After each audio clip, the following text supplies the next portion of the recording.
નમસ્કાર, વિરાટ સમાચારમાં આપનું સ્વાગત છે। તળાજાના ગોપનાથ રોડ ઉપર આવેલ લક્ષ્મીનગર વિસ્તારમાં સોસાયટીના લોકો પાણી પીવાની લાઈનમાં ગટરના પાણી ભરી જવાથી એકઠા થયા હતા।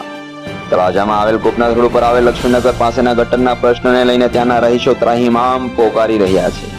એક બાજુ રોગચાળો પણ ફેલાઈ રહ્યો છે તો એક બાજુ આવું પાણી પીવામાં આવે ત્યારે ત્યાંના રહીશોના જણાવ્યા પ્રમાણે પીવાના પાણીમાં ગટરનું પાણી ભેગું આવે છે। વધુ રહીશોને સાંભળીએ।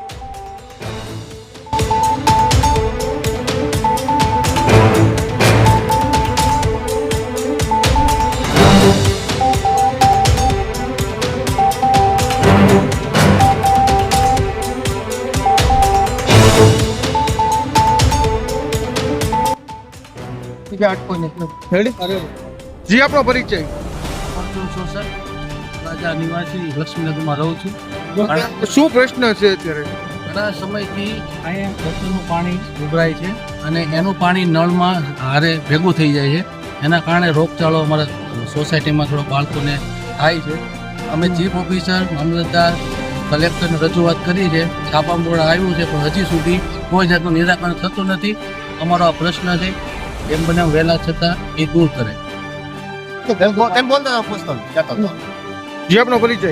મારું રાકેશ કુમાર મતલબ એડવોકેટ તળાજા, કઈ જગ્યાએ રહેવાનું? લક્ષ્મીનગર।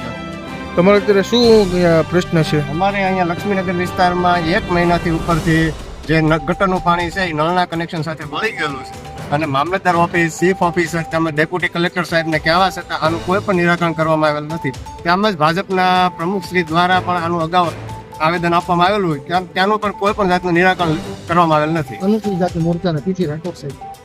સ્ટાર્ટ। હું મહેશભાઈ ભીખાભાઈ બોરીચા, ગુજરાત દલિત અધિકાર સંઘ જિલ્લા પ્રમુખ, રેસિડેન્ટ લક્ષ્મીનગર તળાજા।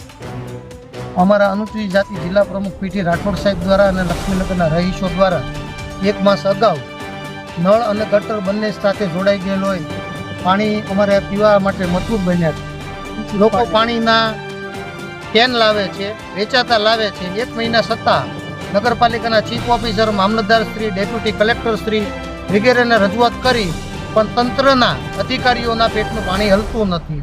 તો વહેલી તકે અમારો પ્રશ્ન દૂર થાય, અન્યથા અમારે સોમવારથી મામલતદાર કચેરીએ જન આંદોલન કરવાની ફરજ પડશે અને જેની જવાબદારી જે તે લાગતા વળગતા અધિકારીઓને રહેશે।